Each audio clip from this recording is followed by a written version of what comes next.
Do you have like a little intro that you do Not specifically? not like all the time. I normally it's just like, hey, what's up, guys? Some bullshit like Right. that. You know what I mean? They know what they're getting into when they're clicking on the fucking video, to be honest. I would hope Extreme so. butt sex. That's what's gonna Sounds about right. happen. So yeah, welcome back everybody to this just glorious channel of guest stars like Alex here from Screw City Podcast. He's gonna just show us the way of the new Dune movie and show us just in general what the hell it is. And I'll just let him take it away with the story and whatnot of it, and we'll go farther into it. So, hello everyone. Give it to us. So, Jesus, it's so much. I've been like fucking start to finish every book. Give it to us right now. I don't have all that for you, but at All the same right. time, I can tell you at least for what the newest movie covers and the possible trilogy that this is going to become. Yeah, at least you don't have to go all So out if you don't yeah, want to. no. But so obviously we got Paul Atreides. He's our baby boy, What's played the actor's by name that plays him? Timothy Chalamet. Chalamet. Thank you. Chalamet. He's good. I believe that is the proper. He's good. Killed it. He's good. He Yeah, did he's a great job. I loved him. Especially for my personal view of knowing this portion of the story that's being told. Yeah. I'm like, I love him. I heard a lot of people for what I know is to come. Mm-hmm. I heard a lot of people saying I'm kind of scared. This is the perfect Paul, is what people are saying. Like, this is the perfect adaptation of him, since obviously that last movie wasn't that good anyway. But like, this is this is exactly people, even from like the reading a little bit of the book right now, like you can tell like, wow, they did a really good job adapting him. At least they did the main character justice so far. And that's what's the big thing is the way they did Paul in obviously this one, as opposed to like, well, you take Paul from the David Lynch movie, and it's Kyle MacLachlan from Twin Peaks and everything, because he's in Flintstones. He's in Flintstones as well. He's the bad guy. He's awesome. I love him so much, but he's not Paul. He is not Paul. No. Paul at the start of this story is such a, I don't know what the fuck is really going on. I just know my dad is about to go take over this planet, which is Arrakis, which is Dune. Yeah, like this is what we're doing. The Emperor said, "This is our planet. We have to take it over." Right. And the Harkonnens, who are the bad guys, are in control of it. They're going to steal it from them. Yeah, pretty much. So for those weird nerds who need a better understanding of it, like me, because that's why I got into it. It's like it's the Jedi versus the Sith. So you have the Atreides are the Jedi, and you have the Harkonnens that are the Sith. Yep, they're the bad guys. So we start up with knowing that they're going to leave their home planet, the Atreides are, to then head to Arrakis. And they're obviously ordered to do so. There's an emperor in place that's kind of using everybody like a chess master almost. So there is another, like, these people are controlled by a higher power, like a government or something. They're all like they're the royal families involved in the same nation. Yep. And are all fighting each other. Pretty much. Like that's what it is.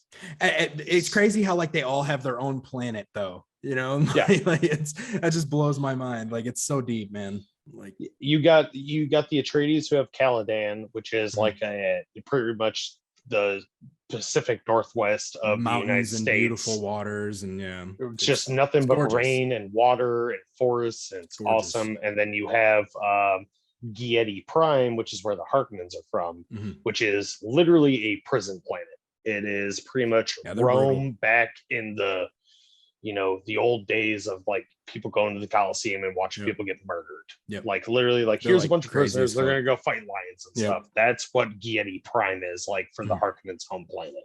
Yeah, they're insane, man. Like when we started watching, Adriana, she knows nothing about anything. I knew they were the bad guys the second I already read up on them a little bit, but she instantly was like, damn, they must be the bad guys. And I was like, yeah, 100%. Like they are awful. They're brutal. And then the next scene, Josh Brolin's character, he's the guy who kind of trains Paul a little bit here and there. He instantly, first thing he says is they are brutal.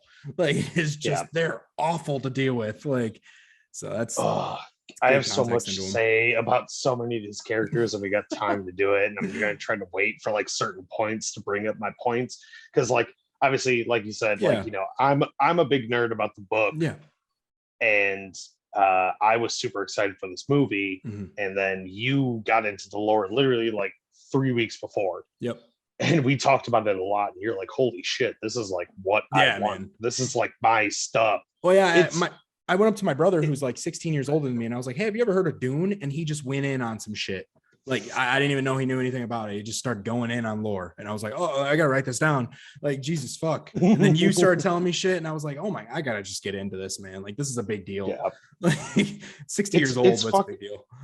It's fucking awesome, dude. Like you can't like if you truly love sci-fi and you don't appreciate Dune, you honestly, in my opinion, sorry, people who are watching this, you're fucking up. This is legitimate sci-fi. Like there's nothing like it's on par with like it's just like it's kind of funny to say this, but like it's just like Blade Runner, in my opinion. Where it's like obviously that was a little more futuristic, you know, it was more of like a I don't know, I guess it takes place more in like a big city, kind of like a New York style like sci-fi look, but like this is beyond that. This is like something else, man. Like it feels like like there's so much more to expand on with the entire like story and just like the setting of it. It's just it goes I feel like it can go anywhere, and I'm there for the ride. It's so weird how much it like entrances me, like when I'm watching it. And I was gonna say, like, you know, the director is the director who did Blade Runner 2049. Yeah, that's what I was saying. It's kind of funny. That's why it looks it's visually so perfect. It's just two different sides of the spectrum. Where it's like you have pretty much a Western sci-fi movie versus a cyberpunk anime practical movie at this point. And he did it so well. And visually the movie is fucking spectacular. I think he's the godfather of sci-fi now. I think like he's the guy. He has to be at this fucking point. He's the only one producing anything that's like actually holy shit levels. Like holy fuck, dude. And the movie is like you were just saying, I wanted to jump to that too. Actually, the visuals are really fucking good. The only issue I would say is that we don't get a lot of like crazy visuals because it's kind of a start to something, you know, like this is the beginning of something. So it's a lot of character development. It's a lot of story, like unloading onto you, but it's really easy to digest. I thought it was easy to digest. There is so much more for the second part of Dune that is just going to fucking be ridiculous. And if he gets, please unlimited budget, please not even just for the second part, for if they do Dune Messiah as the third part, there's so much cool sci-fi shit that's gonna happen. It's gonna be fucking bonkers. Like this man. Like this whole series is just ridiculous, but at the same time, it's like it all makes sense, and like everything they talk about is so fucking good. Seems like a kind of a dark version of Star Wars, though. You know, like it almost seems like what George Lucas did take from Dune was just kind of the lighthearted stuff, like the easy, like, you know, good versus evil shit. Yeah, and this is deeper than that. I feel like Dune was way deeper than good versus evil. It's about like so much politics, money, power. Like it's about a bunch of shit, and that's why I kind of relate it to Game of Thrones a little bit more, to be honest. And it makes sense. Good. And I totally agree with you 100%. It's just one of those things where it's like, I heard it described as this from another podcast that I really like. And they said it perfectly. It's Gothic Star Wars. Oh yeah. That's what it is. It is. That's a really good way to look at it. Actually, it's Gothic Star Wars. Gothic Star Wars is the best way to describe 100%. It. Because it's like, oh, well, it's not just like action or like basic story. It's like, no, it's much shit it's deep thrown into it. It's deep. It's adult. And it's all of those things without having to be rated R. It's all of those things without having to really like hold your hand through it the whole time. Like it's just really smart. I loved it. I love the script to it. I love the characters. Jason Momoa was really good as Duncan. Josh Brolin, like I said earlier, was really good. I forget who it is that plays Lady Jessica, Paul's mom. She's Rebecca Ferguson. Yes, she's a really good actress. She's also hot as shit. And when I read the book, like that's who I thought Jessica would be, was Rebecca. That's who you picture at night. That's who you're thinking about. I thought Oscar Isaac, though, I thought he was really good. I know I saw a lot of people saying that he was really flat in the movie. I don't really know what that means because he's like the lord of his house. You know, my biggest problem with Oscar Isaac, there's so much more in the book involving the Duke Leto that they could have added, and one of my big things, I'm going to go off on a little tangent real quick. Do it. So, you know how obviously in the movie we have Duncan and Paul are like best friends, BFFs, and like just absolutely love each other and care about each other, and they're like brothers essentially. Yeah, like, Duncan, Jason Momoa, kind of, just to give some context, he kind of is like the older brother for Paul. Yeah. Like he's kind of like just there for the comic relief for him. Yeah. To start a connection there. Sorry, go ahead and continue. No, you're totally fine. But like, that was kind of what they're doing. But one of the things that I'm going to sideline to, because I finished the book and everything, right? That wasn't Duncan in the book. That wasn't Duncan. That was Gurney. Josh Brolin's character was the person. Was the person that he worshipped and was like, that was his family. He saw him just like he was family. Obviously, he was older and it was fine, but it was just the fact of I think what they did with the movie was they're like, oh, well, obviously we have big name fucking Jason Momoa, handsome Aquaman, biggest thing right now. Biggest thing right now. Like, we're gonna try to change around the story and make it about him, which I was kind of upset about because I didn't feel like I got enough Josh Brolin, but there's so many characters who didn't get enough development in the movie, in the new one, that kind of upset me a little bit. But at the same time, I'm like, I like what they're doing. What they did give us felt good. Like what they did give us felt like enough for a movie to have, But this is definitely going to be like a Da Vinci Code type of thing where it's like, you got to read the book to really get everything out of this, You're not going to understand. And like I said earlier, it's like you and I both made Facebook statuses about it, where it's like, if you don't really know what's going on during this movie, you have no opinion to shit talk this movie. You can't be upset at something you don't understand. It doesn't make sense to be upset with something you don't understand. That's why when a movie ends on like a weird cliffhanger, like anything, like any kind of crazy like cliffhanger that makes you just have to come back to the theater to see the next one, I don't get upset with that until I do my research on it and see, well, what were they thinking when they did that? Are they trying to take my money right now, or are they actually unraveling something bigger? This isn't like a Twilight fucking Eclipse part 1 and part 2 type of thing. This is actually like this is a full-on like big thing. Like this is just like Lord of the Rings, just like any of those big top-notch movies. I know a lot of people are saying this is the new Lord of the Rings. I don't think it's the new Lord of the Rings. I think it's just like the new big trilogy coming out this decade. Like this is that was one thing I wanted to talk about, because literally, like, obviously I've been sharing, like, I've been tagging the Dune movie and like my posts on Facebook. Those memes are funny as shit, by the way. They're hilarious. But like in one of the pictures for the actual like page, it literally says the next Lord of the Rings and Star Wars movie is here now. I'm like, no, this is its whole own. I feel like that's a way for marketing for them to like really sell this movie. And that shows it's obviously to get fans. It shows even more that I don't think WB was confident that this was going to pick up properly. Not as well as I definitely agree with that. I think that they were scared. I think WB was scared to dump all this money into it. Do you know what the budget was? I never looked. I forgot what it was. It was high. Man, God, 165 mil. Yep, that's what I thought. I was going to say 160. So yeah. Holy fuck. Yeah, I just don't feel like in WB's, like WB's huge, like I don't feel like an executive sat down and said, you know what, let's pick Dune back up, but let's give it $165 million and let's not be confident that it picks up. Like I just don't see that, I just want to say thank you to whoever the person who worked at WB who decided to be like, please give this another shot. Who fucking give like someone a shit ton of money name out of the hat. Yeah, I appreciate that. Is it actually going to be? Are they going for a trilogy then, or are they gonna? So I literally just read an article earlier, like tonight, that the director wants to do a third movie. So he's already going to do the second movie. They already confirmed that now. The second movie is already starting to be in works. Well, there's like 20 books, right? There's like 15 since his son took over or whatever. Yeah, there's 15 books ever since the original author's son took over. Yeah. And then there's a graphic novel. There's multiple TV shows that they've done for this. There's so much. There was the David Lynch movie from 81. What was how recent was Children of Dune? I know that had James McAvoy in it. That had to have been pretty recent, right? That was back in like 2005. 5. You have to correct me on that. Yeah, because I feel they like did people don't that. It talk was much about it.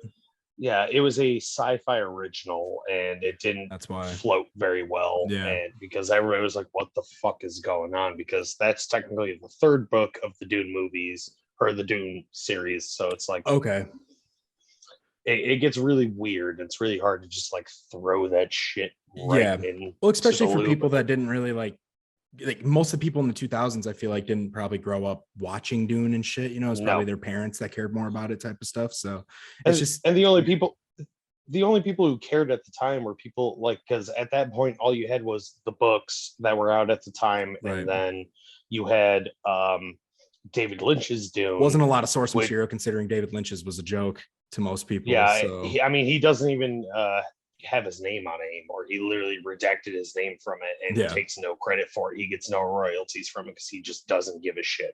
Right. Because just to confirm, you don't need to watch that first movie, the one back in like the 80s or whatever. It is not necessary at all. It's fun to compare them though after you've watched this new one, but it's a lot of it's shot for shot, but most of it's much worse than the newer movie. Much worse. The biggest problem with David Lynch's Dune is one thing that I was very happy about with the new Dune was they didn't tell you outright that it was going to be a 2-parter. The new one that we're doing? Yes. Yeah, the one that we're reviewing right now, it was not originally publicized that it was going to be a 2-part movie.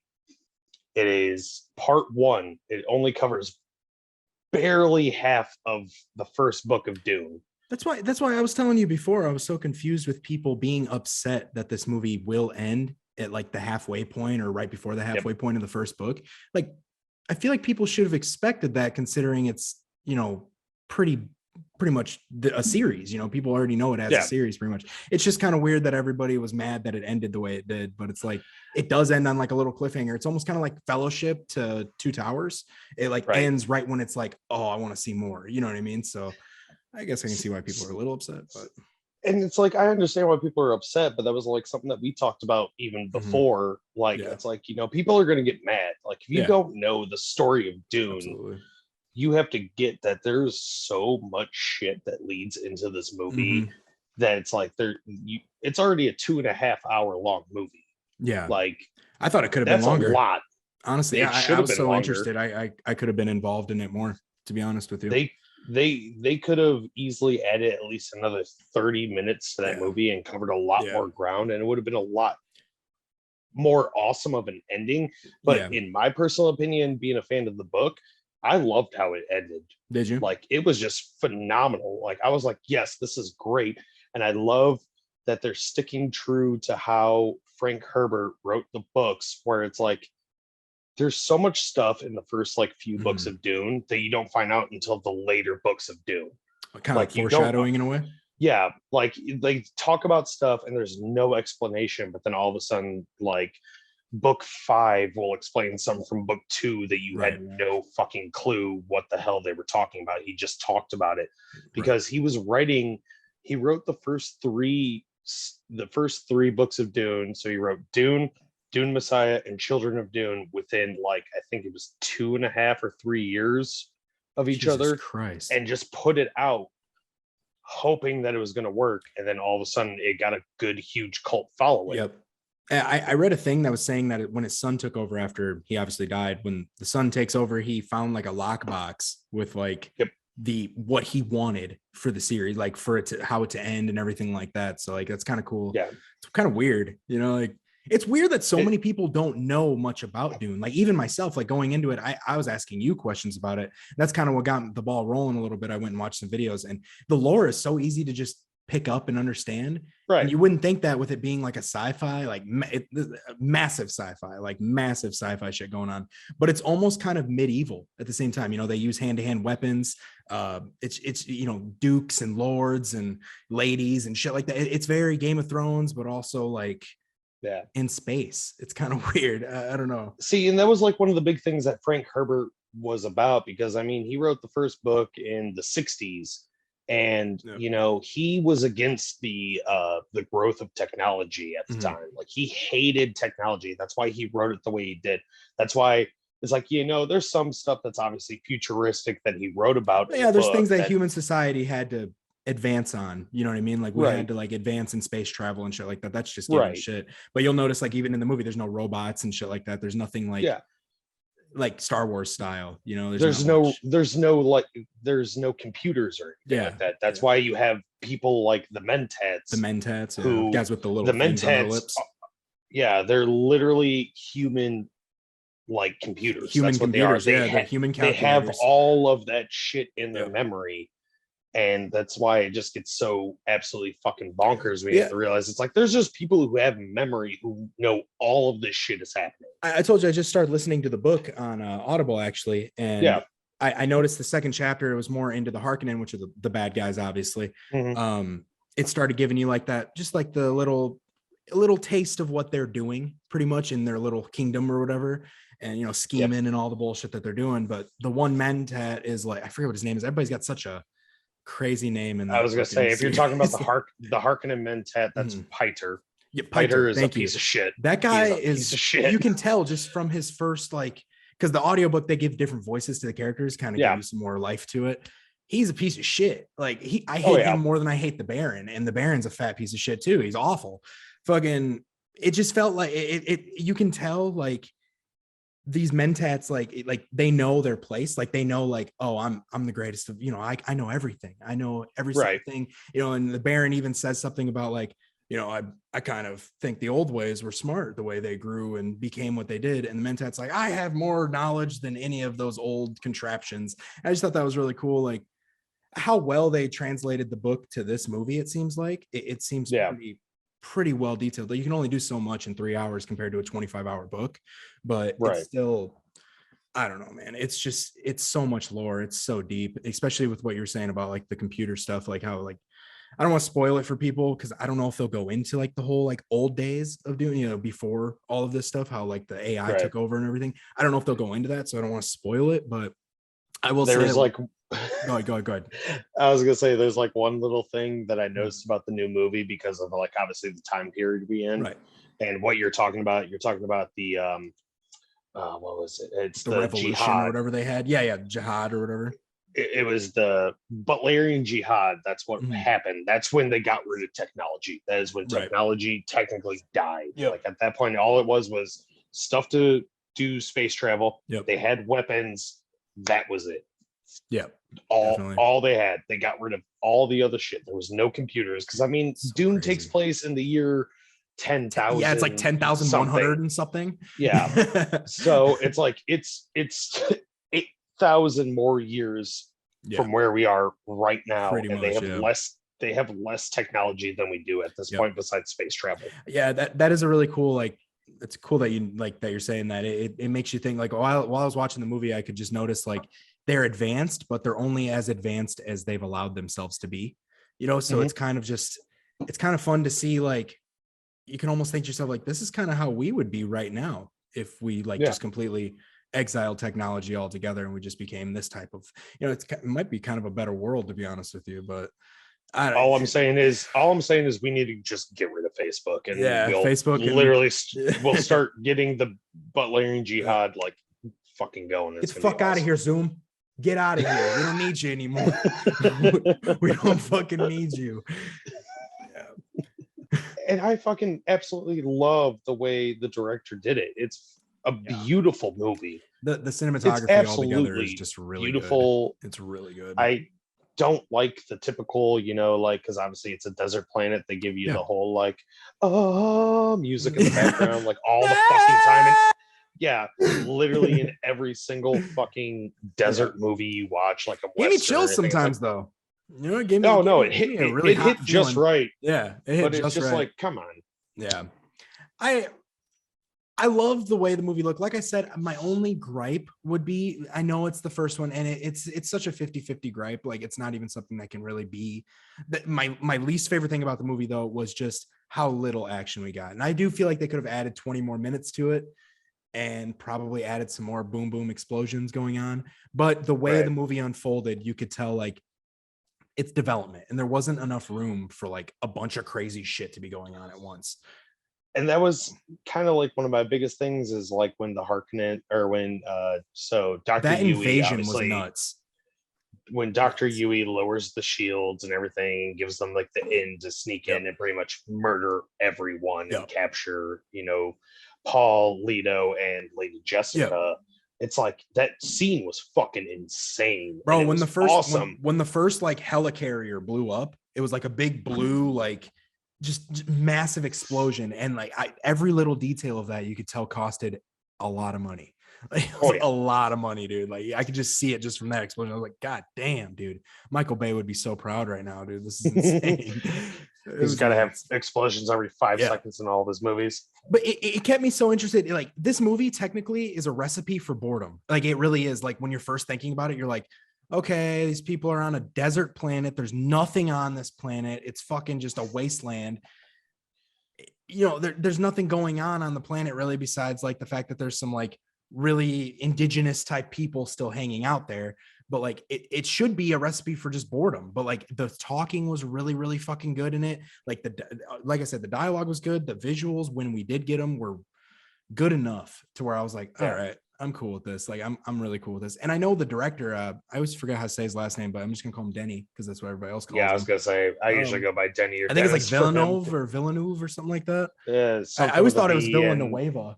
But it's definitely not. It's like Villeneuve or Villeneuve or something like that. You're a great guy. That guy totally, you can tell he's doing it for the fans more than anything. Like money too, but he's doing it for the money, the fan service, and he's doing it right. I think he's doing it right. Yeah, I think he is too. Even though they changed a few things here and there, I think it's fine. I think you have to change things sometimes. Like it's just how it is. I really appreciate that he came out and said, if I have a chance to do this second movie, it's just going to be all action. Like I got nothing really, like I got my character development out of the way pretty much. So we can just go crazy with this now. I love that. And it's like kind of like one of the tiny gripes I give about it, because there's certain characters who got way more development than they deserved, as opposed to certain characters who definitely needed so much more. And there was characters we didn't see enough of. Like I said, Gurney, Josh Brolin's character, he is so much more important in the first book that they made him seem in the movie, and it's really annoying because it's like, I don't know if it has to do with the fact that obviously like the age difference or something, but like Duncan, like Jason Momoa as Duncan, like was a lot younger than he was supposed to be. But then again, you also got to remember Timothy Chalamet Ding Dong. He literally is supposed to be playing a 15-year-old in this movie. Yeah, he's definitely like 18 or 19 at least. Like just looking at him. So yeah, but he's playing a 15-year-old, and I think he did it right because he's so like he obviously has some sort of awareness because of his mother Jessica being a Bene Gesserit, which are witches technically. Witches, they have the weirding way, and also in the whole series of Dune, witch is the equivalent of bitch. That was actually a thing that they don't talk about, but like pretty much calling them a witch is like super insulting. You fucking witch. Besides, you're such a witch. So it's pretty much, it's literally just imagine if you read through Dune or listen to the audiobook or anything like that, anytime they say witch, they mean bitch. That's what they're going Somebody for. takes massive offense to it pretty much. Yeah. But I mean, you also got to remember it's written in the 60s. So. Right. Yeah. But still, it's one of those really weird things because it's like, you don't really get enough information about the Bene Gesserit, which is what Jessica is. She's part of the Bene Gesserit. Within the first 3 chapters I've already gotten from the book. Within the first three chapters, I know way more than I knew from the movie. Like I already know way more. And even the book is like, a lot of people say it's hard to read, but like listening to it audio wise, like it feels pretty self-explanatory, some of the shit that's going on. And I think it might be easier to watch the movie first and then go and read the book, because you got all these characters in your mind now, like what they look like and all that shit. Especially with obviously the new movie, like I feel like it is a lot better to do that, because you got to realize like Frank Herbert, pretty much the author of Dune, Jessica was like the hot shit. Yeah, she was like the babe, but she could also literally murder you at any second, whether she was using a weapon or she was using the voice, which is something the voice is sick. That is absolutely that's so cool. It's pretty much a Jedi mind trick. Like, honestly, you can tell like that's like got to be an idea that George Lucas grabbed. That is exactly what George Lucas took from that. He's like, untie her. These are not the droids you're looking for. Like George Lucas stole that from Dune. Oh, absolutely. So if anybody's gonna fucking argue with me about it, kiss my ass. Yeah, the source material's there at the time it needs to be too. So, but it's just like, makes sense. It's like, it's just so wild because it's like you think about it and you're like, all right, so you got this super overpowered woman. Yep.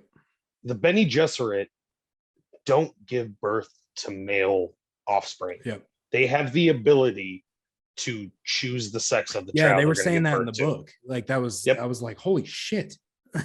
Yeah, that'd be cool. They're only supposed to make females, but then there's the story of the Quetzalcoatl Haderach. Yep, I'm gonna say this nailed wrong. It.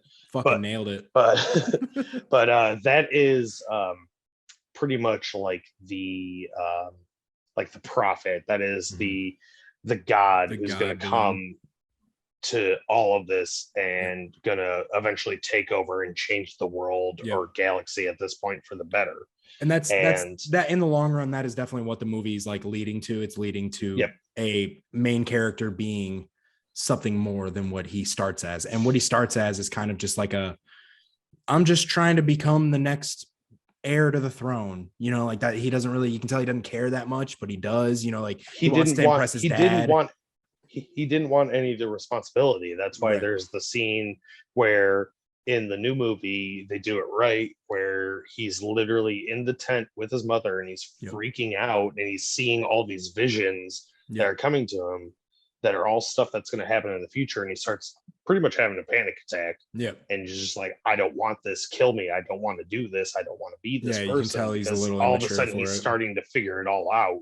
He's like, wait, like this is so much information, because the Quetzalcoatl Haderach nailed it, has the memory of everyone who's ever lived before.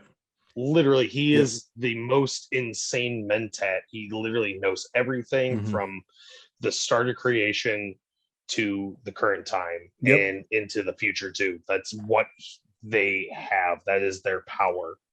And it's just so absolutely fucking bonkers just watching literally what is supposed to be a 15-year-old child have to figure all of that out and be like, holy shit, this is so much information. I really think the credit, like, I know the actors were fantastic, but I think the script in general, like I said, the dialogue in this movie, it like held your hand without even really making you like feel like it's holding your hand at all. Everything felt explained properly by the characters. It was a little vague sometimes, but it was like easy shit to figure out after you watch it. You know what I mean? Just to kind of put together. I love the script. And that was like one of the big things that I like, you know, like I enjoy, like I just like David Lynch because I'm a huge nerd about him. And like, you know, Twin Peaks and everything. And like I watch his version of Dune, and I know it's just ridiculous, but he incorporated in his movies so much more of the stuff that happens way later that doesn't even get covered in actual like the first book of Dune. Yeah, especially back then in that movie. He probably didn't know he was gonna either get a chance to do another one or not. You know what I mean? Like he probably was just like, hey, get to make a Dune movie. Let me put everything in it. Like, fuck it. And that's part of the reason why he doesn't even have his name associated with the Dune movie he did, because he's just like, it was just like a project. It was fuck around. It was bad at this. At when it came out, it was bad. It's not a great movie. It's enjoyable if you get into the series. It's definitely like it's 80s, not good. It's definitely 80s proofed as fuck. Like it's like everybody's got crazy goofy rock star hair. Yeah, it's just especially Sting. Yeah, Sting especially, man. That's bad.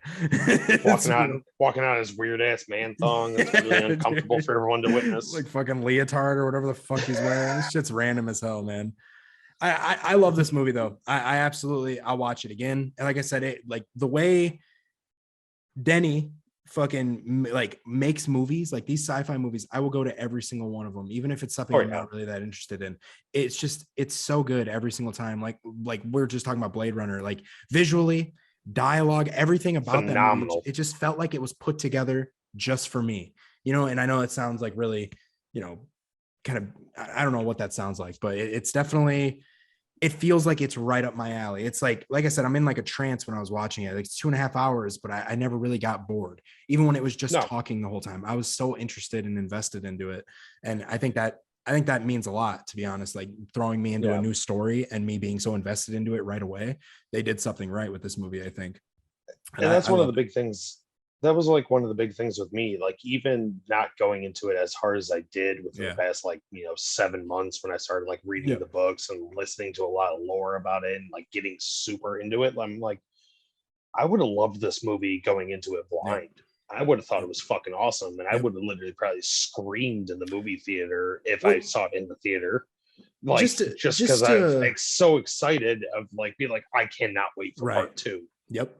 Just to give some like background on it, the movie was technically supposed to come out like last year, right? Like it was supposed to come out Yep. like last December, I want to say. And when I first saw that preview with like the teaser with the sandworm and shit, and then it showed like the list of actors that were going to be in it, I was invested from the second I saw it. I was like, damn, that looks fucking awesome.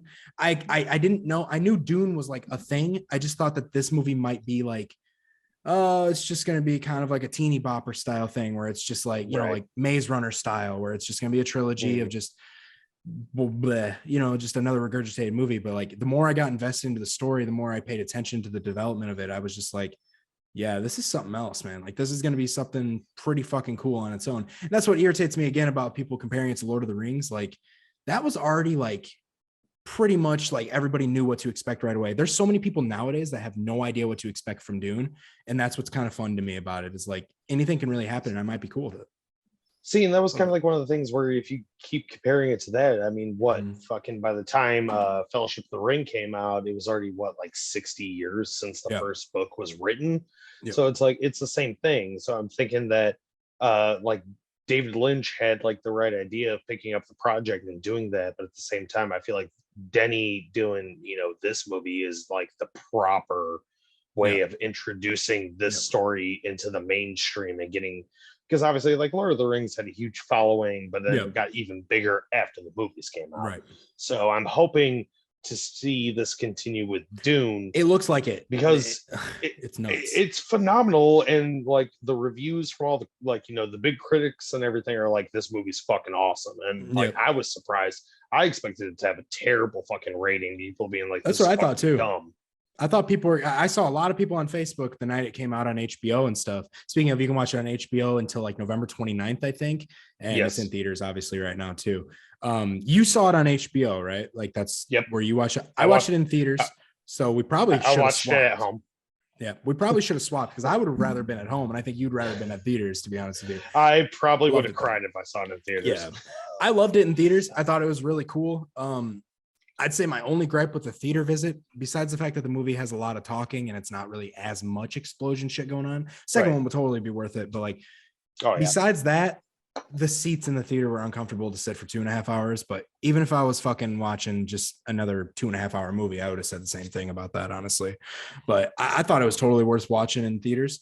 I somewhat wish we would have watched it on HBO first, just to kind of relax and like just get an idea, and then go into it again and go, oh, this is exactly what this is it, But I feel like if I did that, I probably would be a little more confused, probably, most likely. And I don't know. See, that was like my biggest problem with it, with like knowing it was coming out, because obviously I had HBO Max and I was ready for it to watch it at home. But at the same time, I was like, I want to see it in theaters, because I feel like just from the trailers and like all the hype behind it, I was like, this is going to be beautiful in like, nice theater or some sort, which we don't have many nice theaters around here. No, I would have figured it out. But no, like,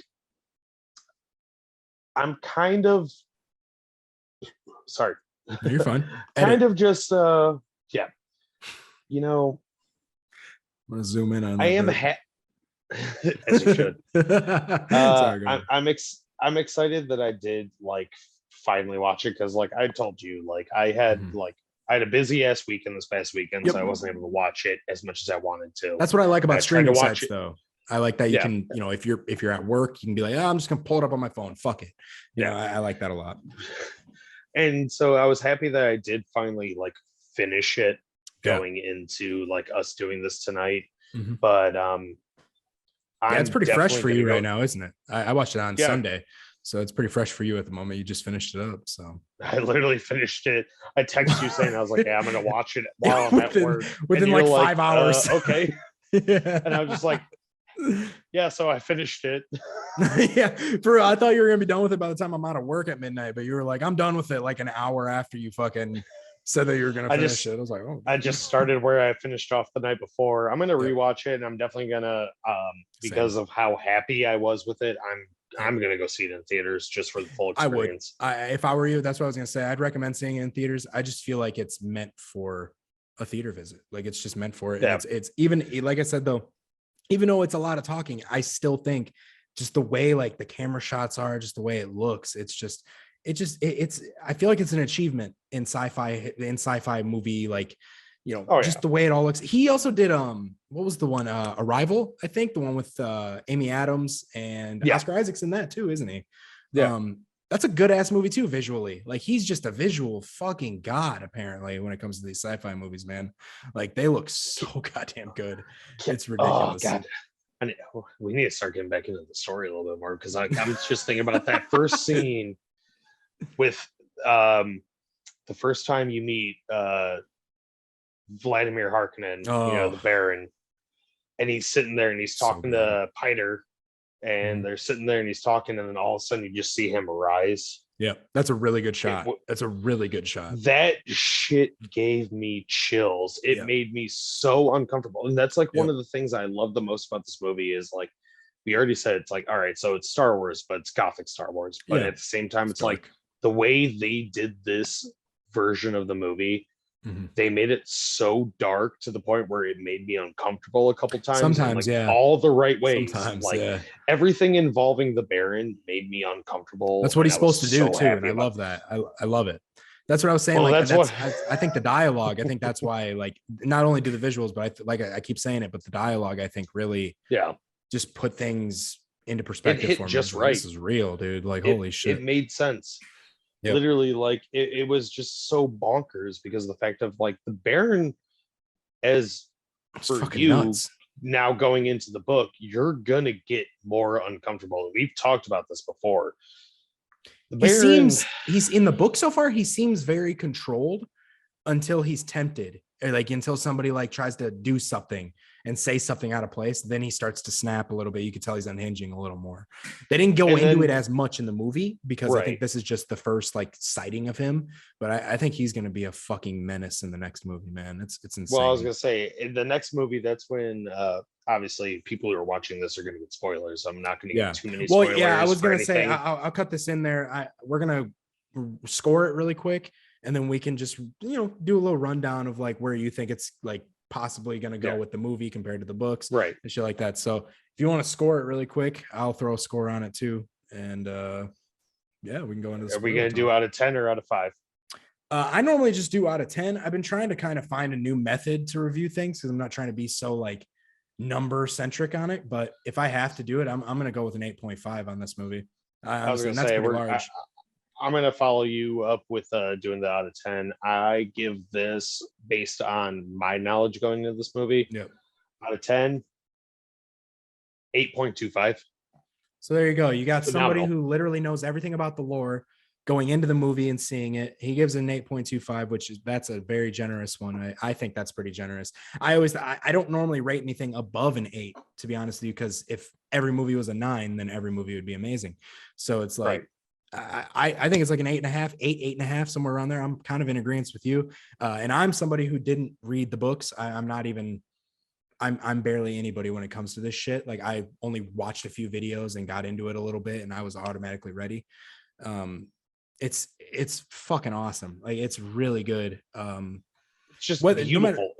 No matter how you watch it, it's good. I'm sure no matter how you watch it, like obviously you watch it on HBO, I watched it in theaters, and I thought it was really fucking cool. I wanted to see more, and that's what sucks is like, man, and like at the time of watching it, obviously we know now that the sequel is planned, it's ready to go. Yep. At the time of watching it, like I knew they were going to pick it up for a second one, but at the same time, like there was that slim chance that they were like, nah, we're done with it. So like watching it, I was like, man, I hope they continue this. I hope they continue this so bad. And they I was going to say, they have the original cut of this version that came out was almost 6 hours long. Yeah, and they cut it down to 2.5. That's a fucking joke to me, man. Like that, I was gonna say they should have. You think this might be good as like an HBO series or like something like that? You know, like which there is about to be one coming out soon. Is there? That's cool. There is a Benny Gesserit HBO series in the works already right now with WB and HBO. Really? And that's going to give you all the backstory, which is based on one of the very later books that come out.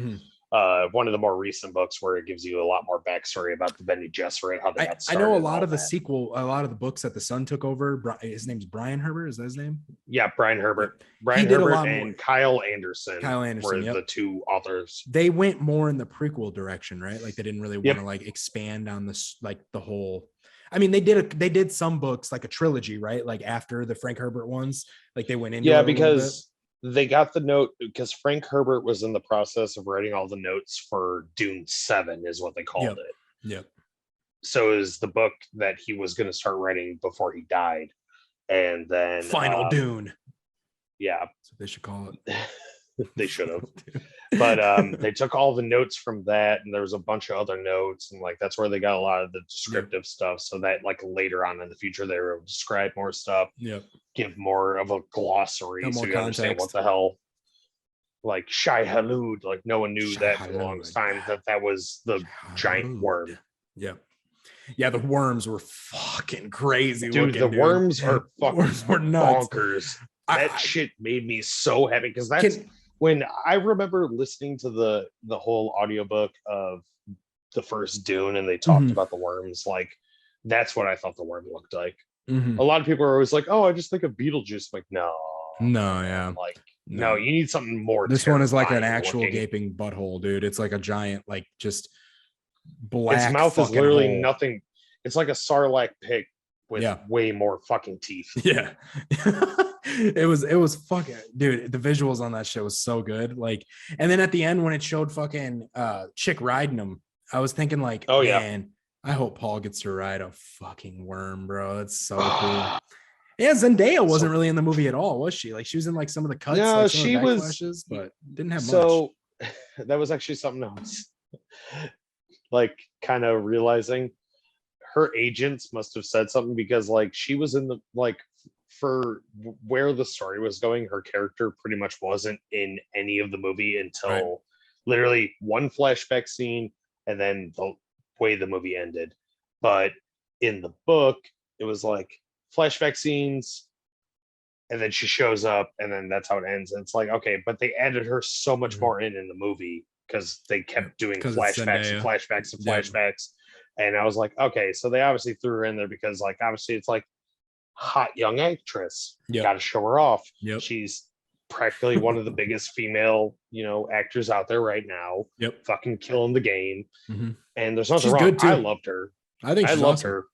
I think she did fucking absolutely fantastic. She seems like a nerd to me. She seems like somebody that's invested into the lore like really hardcore. Oh yeah, she cosplays as this shit dork. Sometimes. Yeah, like she has to be a fucking dork. Like, come on. I mean, she's in fucking Spider-Man. She's fucking with Tom Holland right now. I mean, he's the biggest nerd I've ever seen too. Yeah, seriously. I would love to make love with Tom Holland. I would love to make love with that man. I want to be in the room while they make love together. That's what I want. But like, oh God, I'm just like, my only gripes, also the sandwalk scene. Yeah. That's not in the book. No. It's just a gimmick. That is such a stupid thing they added to it. Because there's like so many scenes. There's so many scenes where they're like, "Oh, just walking around the sand, it's totally fine." But all of a sudden, like they're like, "Oh yeah, this is worm country." And it's literally only 2 times they even mention it anyway. Like the first time they mention it is when he's listening to the audiobooks about like the lore of Arrakis or whatever, and then out of nowhere he's like, "Mom, we got to walk on the sand a certain way." And then she's like, "Oh, okay." And they just start walking on it like a goofy crabs.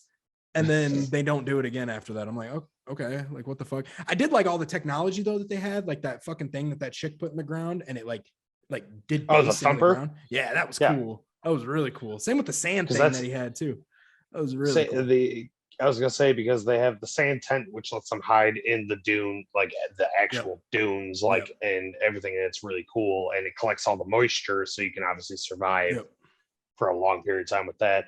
But then you have the thumpers are what is used to call, which you see Liet Kynes use when she's trying to call the worm, and she pulls out the hooks to ride the worm because you have to use the hooks to. Oh, that's what she was doing with that. She was going to actually ride the worm. Wow. Yeah, and she was calling a worm so she could ride because she became Fremen. She was not Fremen before. She's not from Arrakis. She is a ecologist who just moved to the planet. She's like the middleman technically too. Like she's like the what's it called? The there's a special little phrase for it, but she pretty much oversees like any like moving things that the emperor like sets forward, like when the emperor says, hey, I need you to move here, she's kind of in charge of making sure that everything goes the way it's supposed to go. She's like the agent or whatever.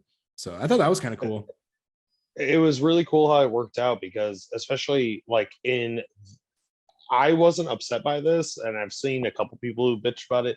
Liet Kynes, her character in the movie, is actually a male in the book.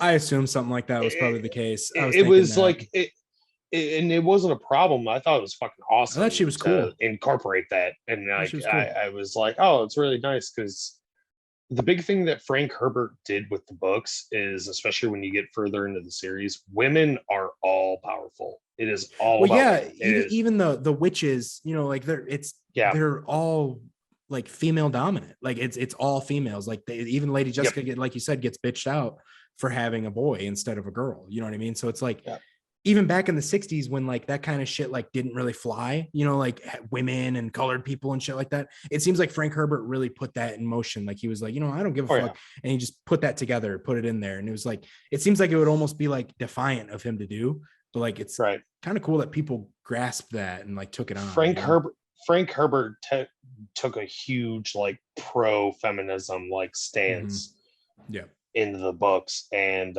when you get eventually further into the books, like you'll understand, it's like it gets to a point when by the time book 4 or 5 comes out, or like when you actually get into that, Paul's son, who takes over after he dies, has an all-female army.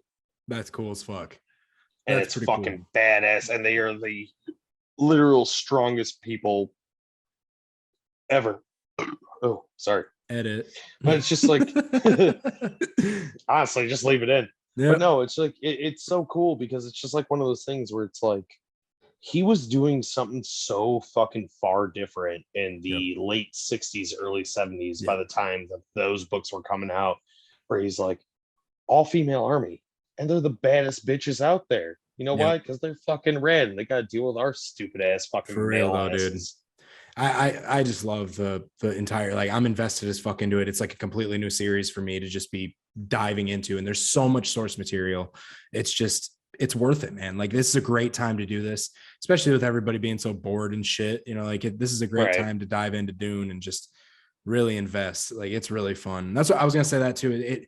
Even like the parts of the movie that were slow, things like that, I didn't feel like I was wasting my time at all. I felt like I was literally investing my time into something really big, and it is big, man. I can't wait to watch like the first part and second part back to back. That's what's going to be really cool. God, it's like watching, the first, like the original trilogy of Star Wars, or watching like, the first 3 Lord of the Rings movies back to back. It's like, it's hard to have to deal with the weight of like being like, all right, cool. Well, I gotta wait another 2 years before. Well, they're saying that the next one's scheduled for like October 2023, right? Something like that. I believe so. I feel like it's going to get delayed. I don't see it. Like, I don't think they can get it done in the 2 years time. Maybe they're more pushy on it though now. Maybe they're rushing it more now. I think the only thing that'll keep it to that date is the fact that I believe, like, because they filmed so much more that they didn't show, so they already got a bunch of stuff enough already as it is. So they're gonna at least have probably another hour of shit probably ready to go. And it's gonna be really interesting of how they're gonna incorporate all of it. But I'm like, besides like my few gripes of like, like the whole like relationship between Random Duncan Idaho characters. and Paul and like that, and Few Fear Howard, the Mentat, Mhm. like underused. Are you talking about the more chunky guy for the Yeah, fucking for yeah. That guy was funny though, when as soon as Paul almost died from that fucking little yeah. drone or whatever, the first thing that guy said, he was like, "I'd like to give you my resignation. I didn't protect him." And I was just like, "Oh, what a great guy. Like, that's Well, fucking awesome." that's a big thing with the whole series. As at this point, I figure we could say probably like spoiler warning. There's a couple things Oh I'm yeah, we've already been gonna in spoiler say, territory. but for stuff that will happen later, Mm-hmm. Duncan comes back. I hope so, because he was like probably Duncan one of the doesn't coolest come characters back in the whole until movie. he doesn't come back until the second book, so we won't see him until at least part 3. Okay. But Duncan does come back, and it's really weird. And if you don't want to fucking like be ruined by anything, read the goddamn books. I don't know how Listen to far it you on are. Audible.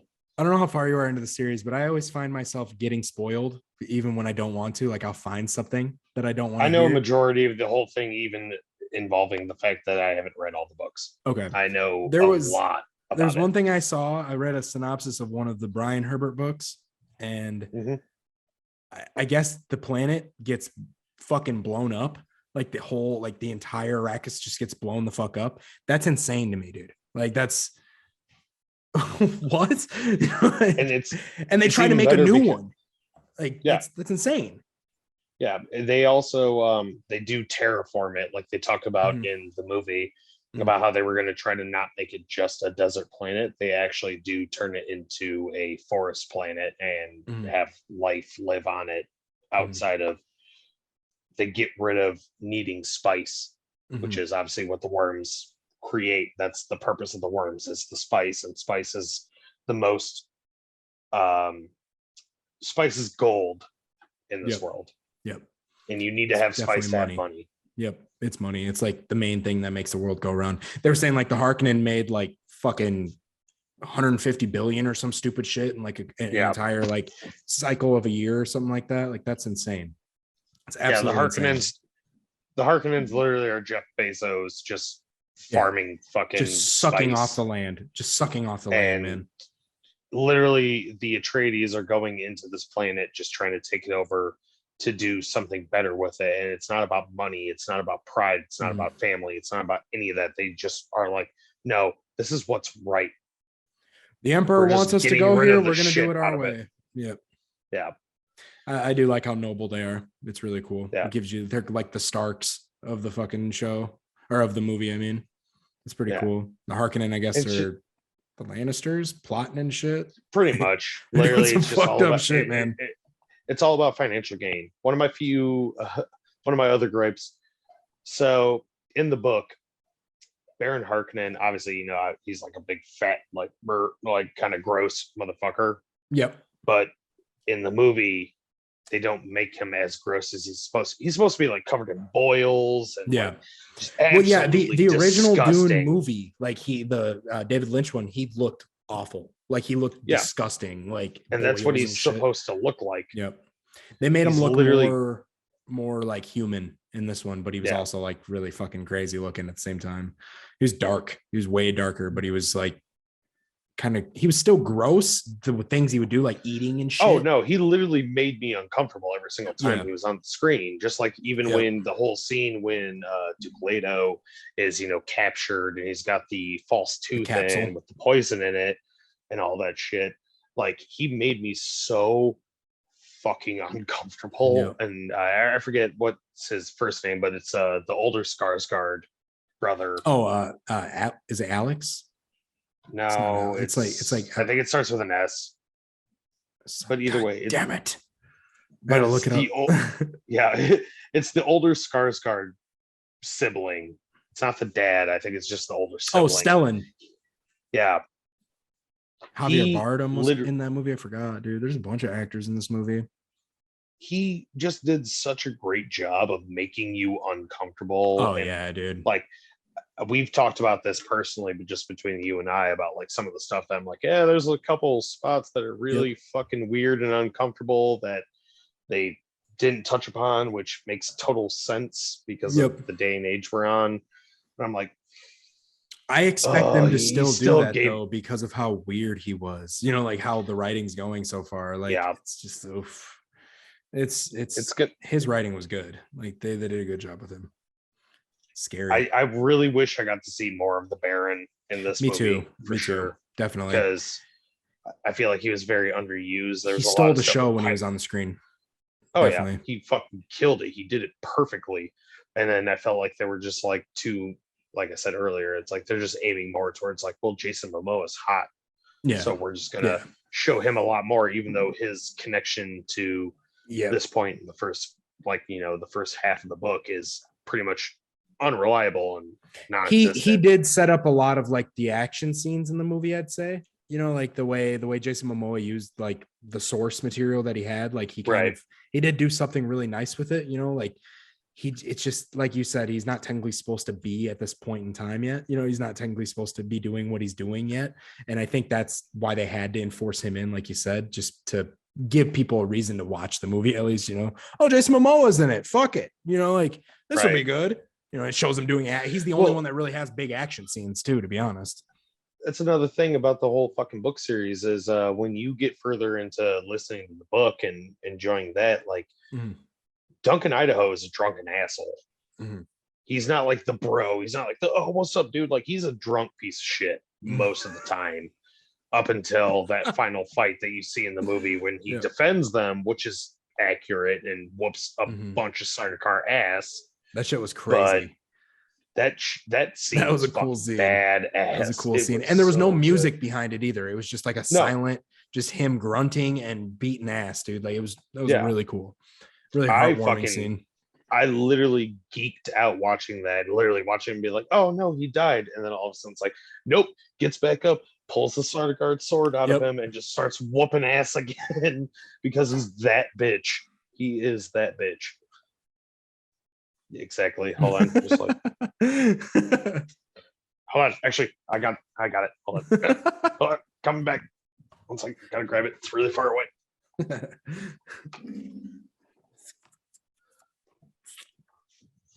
Mine's a lot bigger than yours. Sorry. Ugh. Oh, okay.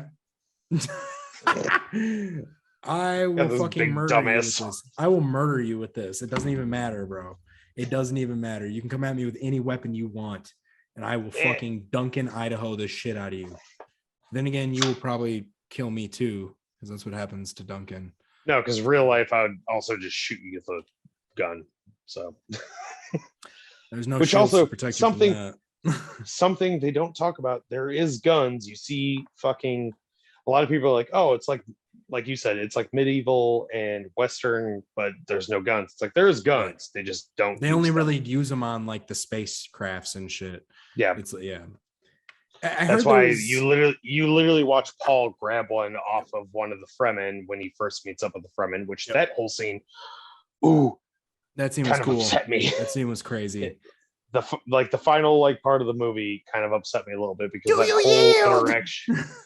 that whole interaction was great, but not nearly as long as it should have been. No, because I definitely thought the climax was a little, like the ending there. It was a little bit flat, but it still worked. You know, like I was still cool. It still worked, and especially knowing that it was leading into a part 2, like I was okay with it. But I'm like, you can't end it on this. Some of it kind of pissed me off.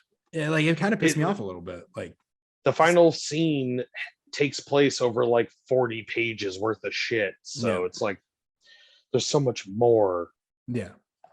But there's so much more good that's going to come from part 2 if they continue with the way that it's going. And, Denny does it just fucking right. I'm like, please do not fuck this up for me. He seems like he's all in on the fanfare, man. Like he looks pretty much into it. So I'm just hoping, my thing is, I hope WB doesn't get in the way of what he wants to do. And it doesn't seem like they are. Like, if Jason Momoa is the worst thing that they could have done, then sign me up for more.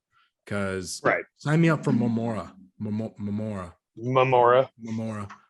Jason Jason Momoa actually released a statement after the movie came out saying that he really hopes that the first two parts, obviously these two parts of Dune, take off the right way so that they can do Bring his character third back. with and do the actual thing, bringing his character back. Because in Dune Messiah, the second book, that's when Duncan Idaho's character really like fucking peaks as a character. So I'm fucking down, dude. I'm ready for it. I'm sure everybody who watched it is pretty much in the same boat too right now. I think everybody's ready for the next one. I wish they would have just released both of them at the same time. I wish they would have done like a Matrix Revolution and just released it like 6 months after the second movie. Right. You know, just give it to me, man. I need it. But I guess the longer they take on it, the better it's going to be, because this one took forever, it felt like, to come out. And obviously COVID fucked that up too. But it was well worth the wait. I had a great time watching it. I had a lot of fun. Adriana, she knew nothing about it, but she was like, man, I want to watch that again. Like, that was really cool. I thought it was going to be harder to understand, but it was actually really simple. They did such a good, it's, even without reading it, it's still hard to comprehend. But the way they did this movie, as opposed to like the David Lynch one, they did it so well, where it's like, it's so much more well maybe give it like the second watch to kind of like understand. It's like, okay, well, I already know this so much, I'm going to watch it again, and then I'm going to figure out more, catch the details you missed. Yeah, that's kind of what reminded me of Blade Runner, to be honest with you. It's like every time I watch Blade Runner, I get something new out of it. And it's like something that they were hiding from me, you know. I watch the final cut of Blade Runner at least once a year, just because it's so fucking beautiful. And then I remember watching Blade Runner 2049 with my mom. Such a good movie. After it first went up on streaming, like a year ago now. And I was just like, honestly, like, a lot of people gave it a lot of shit. And it's like, yeah, you know, there were certain stuff like, cool, they didn't incorporate enough of Harrison Ford, but at the same time, like, I thought it was fucking awesome. Harrison Ford doesn't even seem like he wants to be involved with shit. You know, like, he's just there to. He doesn't want to act anymore. Yeah. No, he doesn't. He was only in there for fan service. He wanted nothing to do with it. Yeah. If they didn't even if they just talked about his character, it probably would have been a lot better. Yeah. But dude, like, fucking Dune 2021 was so phenomenal. It made me happy. I had my few gripes with it, but at the same time, I'm like, this is the movie I wanted. When I went into it, that's what I wanted to see. What I saw was what I wanted to see. It could have been a little bit more action, but I know it's going to be reserved for the next part. I'm totally fine with that. You know what I mean? I'm totally cool with it, because in the long run, if they do another one, it's just going to go to HBO again, most likely. So it's like, at this point in time, where we are in life, it's all going to be fucking streamed. At this point, the entire, all of it. I do recommend seeing it in theaters, though. I know you didn't get a chance to yet, but I think you'll absolutely enjoy it. The visuals, the sound, everything is just really fun about this movie. Really, we both had the same kind of gripe with it. It was really just like, things were a little underwhelming sometimes for what you wanted to see instead, you know, but I thought the characters they did have in it were really good. I thought the actors were good. I thought the visuals were good. The dialogue was good. It was all really good. I just want more. That's all I want. I want more. Yeah.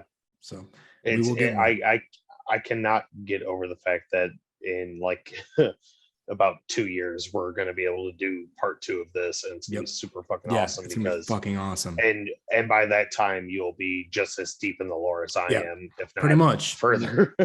Unless I forget how to read or like not know how to listen to a book anymore, but I think we should be fine. I think we'll be good, honestly. It's going to be absolutely awesome. And anybody, like, said this before already, anybody's going to talk shit about it, like, anyone who says otherwise is gonna get fucked up. Cut. You're gonna get fucked up. So it was the perfect sci-fi movie. I thought so too. Just right. Yeah, I thought it was one of the best sci-fi movies I've ever seen, to be honest with you. And I thought the last great sci-fi movie was 2049. Funny enough, it's the same fucking director, same fucking guy behind it. So it's phenomenal. I loved it. They picked the right person to do it. Absolutely. So they could have picked any number of idiots to do this movie, and I think he was the best choice for it. I think the way he's talked to the fans about it already, he just seems really invested. He seems like he's going to be the kind of guy that's like going to Comic-Con and shit, signing shit for people. Like, he just seems like that kind of guy. Yeah. I just loved it. I love like the history of this. I love the lore of it. I love doing the review with you. It was fun. Like everything. Oh, it was a great time. Was good. I'm glad you let me come on with you. You said 8.25 on you. I'd say around the same 8.5. I'd honestly say that it's totally worth seeing. Like no matter how you got to watch it, just watch it. It's just so much lore, so much just like shit you can learn from it. It's just really good.